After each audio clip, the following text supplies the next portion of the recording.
conselheiros e conselheiras.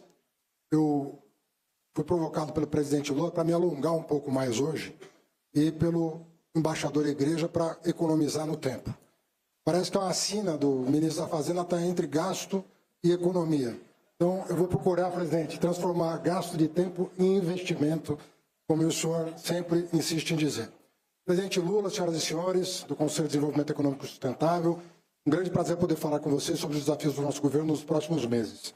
Há 19 meses, presidente, mesmo antes de assumirmos o governo, nós estávamos na COP, no Egito, e nós fizemos, por ocasião da sua sondagem a mim, para assumir o Ministério da Fazenda, nós fizemos um acordo de que nós iríamos fazer esse país voltar a crescer, com baixa inflação e com sustentabilidade social, econômica e ambiental.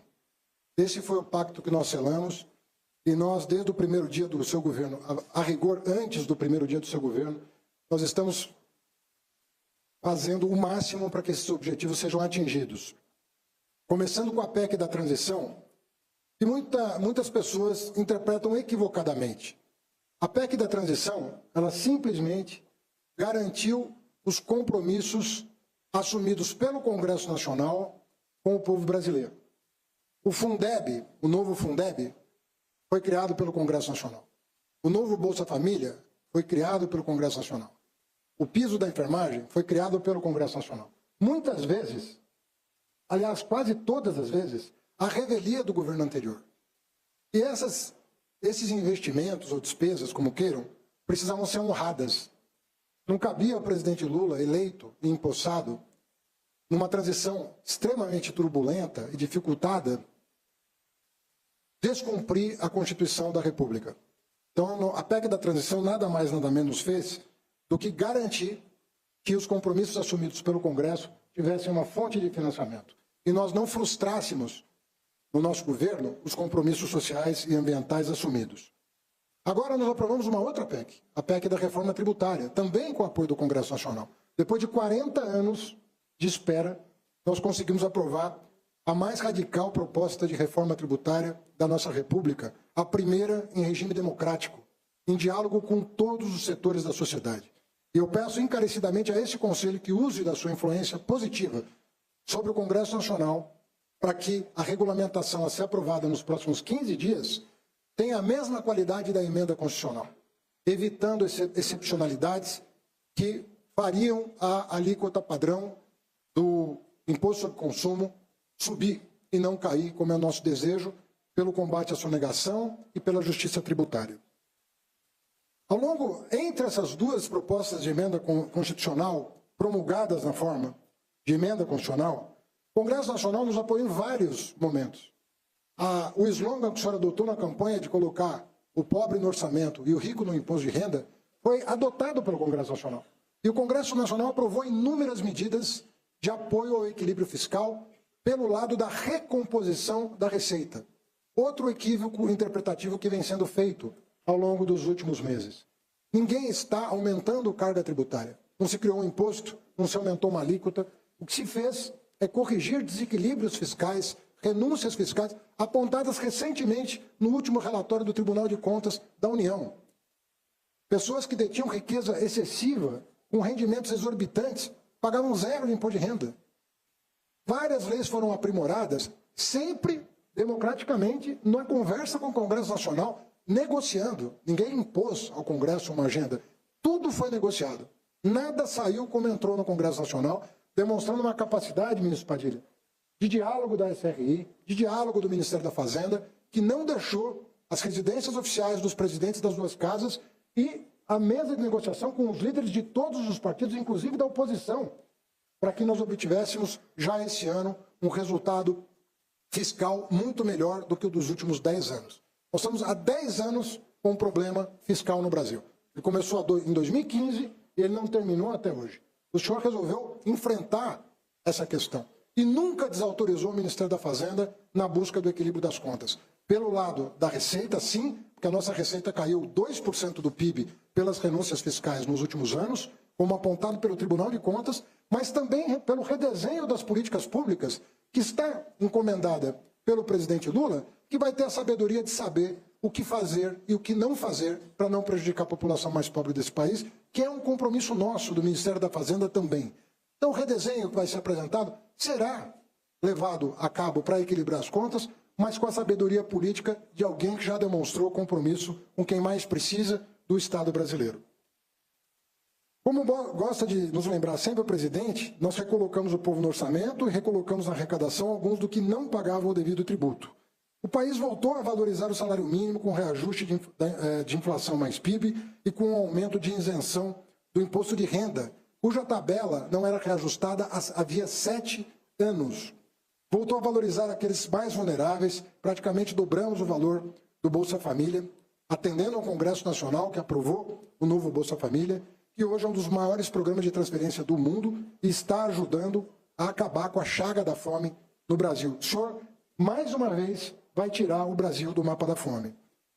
Voltamos com programas importantes na área da saúde, para citar um exemplo, o Farmácia Popular, que quase triplicou, ministra Nízia, o seu orçamento entre 2022 e o ano atual, o ano corrente de 2024. Como sempre, presidente, fomos além e garantimos que o povo brasileiro, honrado, honesto, trabalhador, pudesse limpar o nome e ter um alívio nas contas. O programa Desenrola, está aqui na presença do Isaac, do presidente da FEBRABAN, um dos maiores sucessos do governo. Foi um extraordinário programa que colocou novamente no azul milhões de brasileiros atolados em dívidas de difícil quitação, muitas vezes movidas por juros impagáveis. Foram negociados mais de 53 bilhões de reais em dívidas, 0,5% do PIB, diminuindo em 8,7% a inadimplência entre os mais pobres, principalmente do CadÚnico.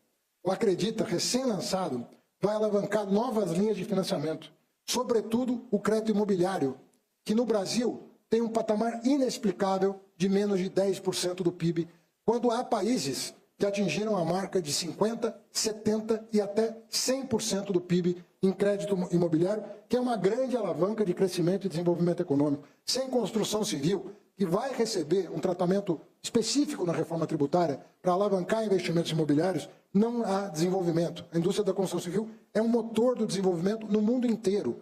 Todos os países desenvolvidos passaram por uma estratégia de desenvolvimento da nossa indústria civil, de construção civil, inclusive a indústria pesada, que hoje recebe o aporte de recursos do PAC e um inúmero conjunto de concessões e PPPs cujos editais estão sendo lançados pelos ministérios competentes.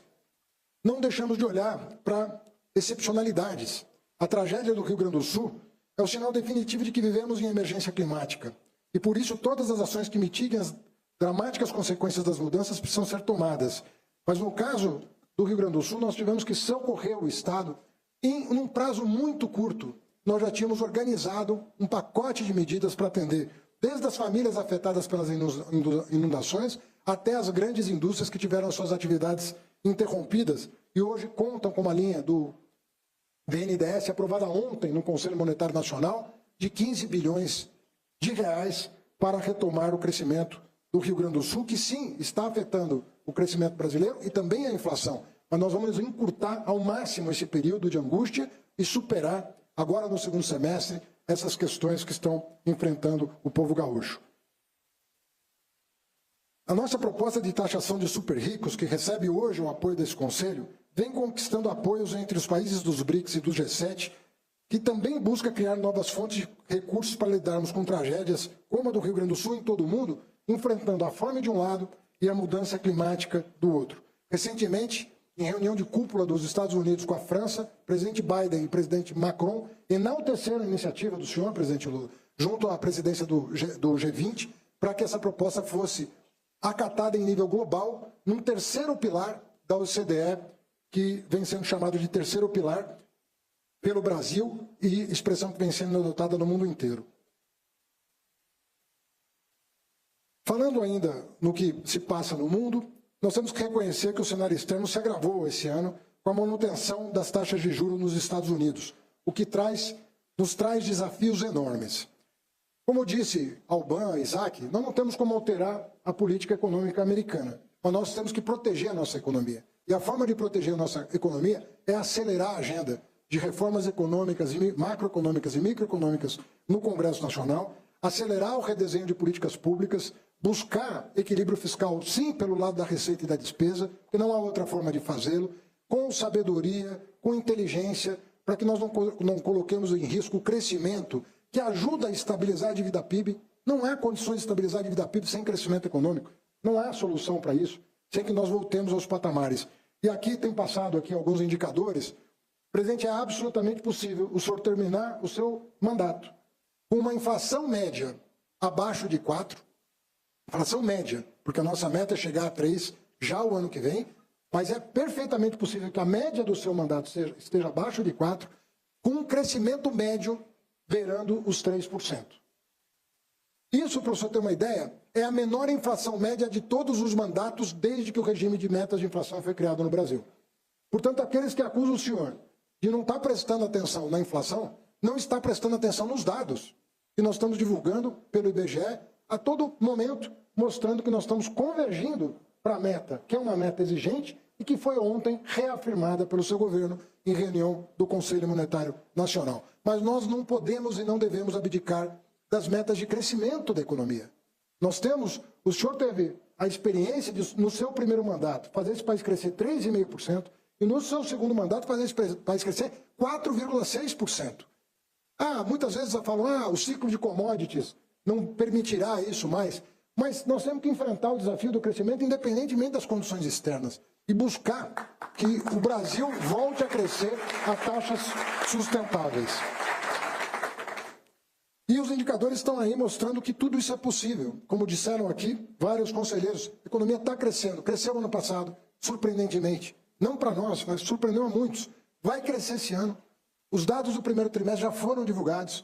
Pergunte a qualquer setor da economia como é que estão as linhas de crédito. Falava aqui com o Márcio Danfaga, depois do senhor sancionar o marco de garantias, marco legal de garantias, anos parado no Congresso, tiramos da gaveta, reformulamos o projeto de lei, aprovamos. Veja o que está acontecendo com as linhas de crédito no Brasil. E é só o começo. Isso vai avançar muito ainda. E o presidente Alckmin tem sido diligente na proteção do mercado interno.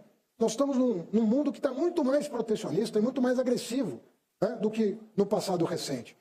2008 desencadeou uma avalanche de transformações. A OMC nem existe mais. Não tem nem membros indicados pelos países membros para não funcionar. E nós temos aqui um vice-presidente que está exercendo um papel fundamental à frente do Ministério do Desenvolvimento, Indústria, Comércio e Serviços, que vai fazer a diferença para o nosso crescimento. Isso tudo, todas essas medidas visam a estabilização da dívida bruta, e nós contamos até hoje, presidente, com uma das melhores medidas que o senhor tomou quando presidente da República, que foi o acúmulo de reservas cambiais para proteger a economia nacional. Agora eu vou para o final, porque abusei aqui do tempo. Reconhecemos a necessidade de encerrar as pressões de gasto público, desde que, como sempre lembra o presidente, cuidemos dos mais vulneráveis, reconhecemos os desafios internos e externos, temos que calibrar a nossa comunicação, emitir os sinais corretos para toda a sociedade brasileira, de sustentabilidade social, fiscal e ambiental. Isso tem que ser o lema desse governo, e nós temos que demonstrar na prática que estamos comprometidos com essas metas, não fugiremos da responsabilidade de enfrentá-los. Também, como diz o presidente Lula, citando a sua mãe, a dona Lindu, a gente não pode gastar mais do que ganha, temos que saber lidar com o dinheiro da população brasileira, honrar cada real que entra nos cofres públicos e exigir o investimento com a maior taxa de retorno social e econômico. Conselheiros e conselheiras, presidente Lula, nós sabemos bem onde nós queremos chegar, missão que o senhor nos deu de fazer esse país ser mais justo, guia cada ação da equipe econômica.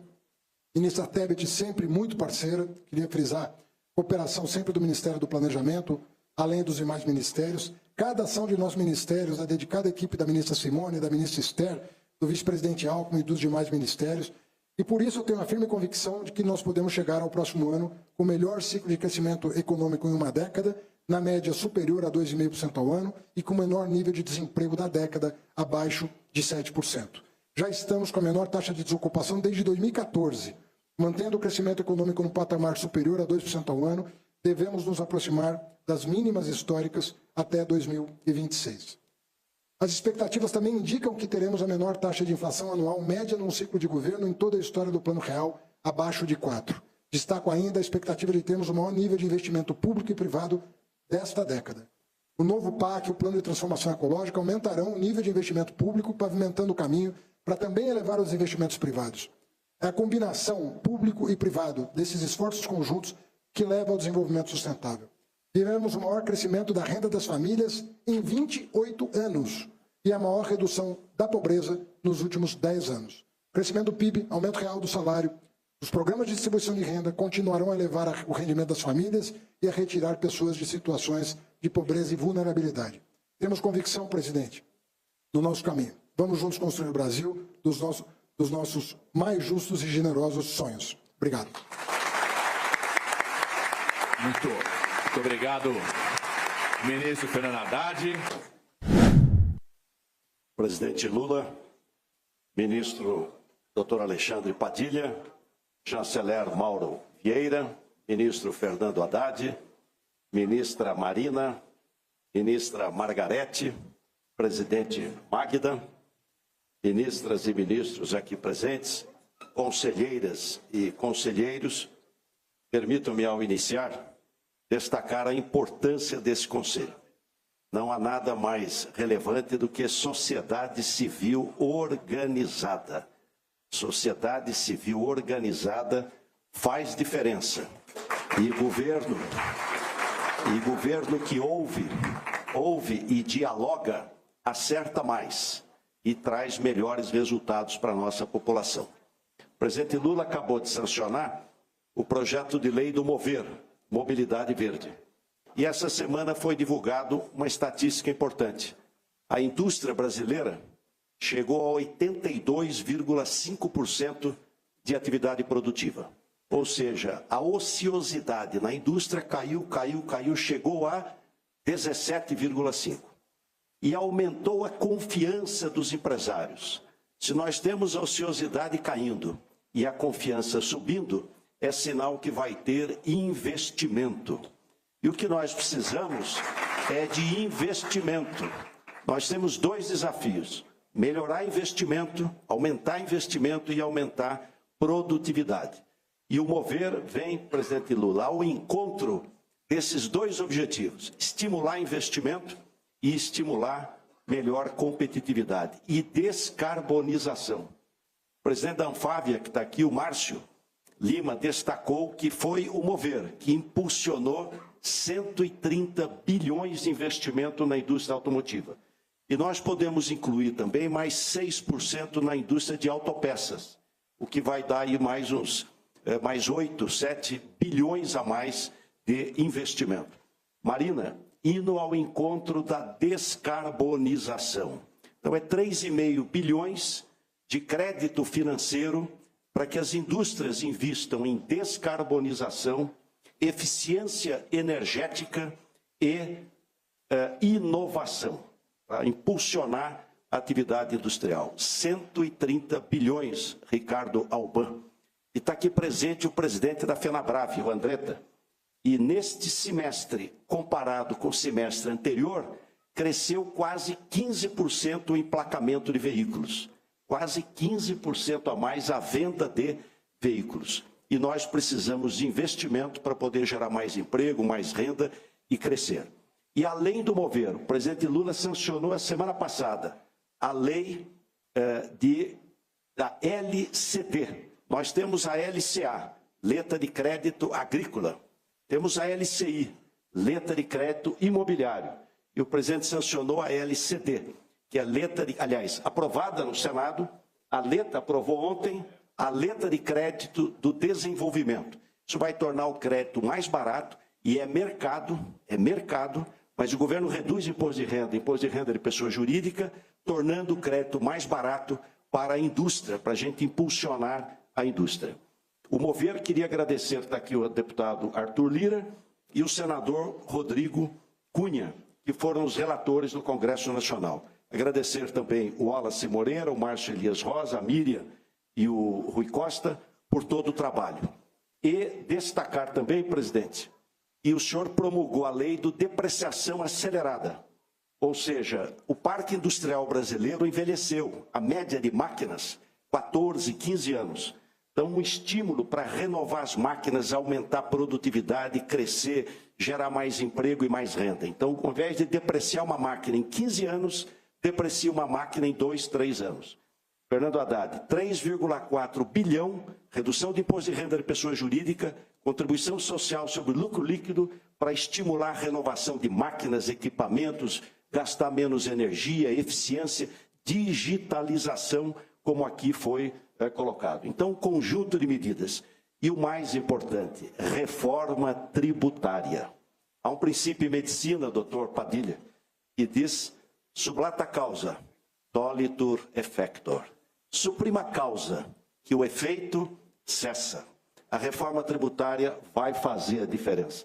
Os estudos do IPEA mostram que em 15 anos, ela sozinha pode aumentar o crescimento do PIB em 12%, aumentar os investimentos em 14% e aumentar as exportações em 17%. Ela desonera completamente investimento e desonera completamente exportação. É uma reforma que traz eficiência econômica. Mas eu quero, e também, como bem lembrou o Haddad, o marco de garantias, derrubou o spread e impulsionou a venda de produtos. Mas eu quero, ao encerrar, presidente Lula, lembrar aqui o que disse a Priscila Cruz, meu querido ministro Camilo Santana. Diz que perguntaram a uma mãe qual dos filhos ela mais amava. E ela respondeu. Ela disse, o pequenino, até que cresça. O doente, até que sare. O ausente, até que volte. Então, parabéns, presidente Lula, pela sua prioridade aos pequeninos. Um grande abraço.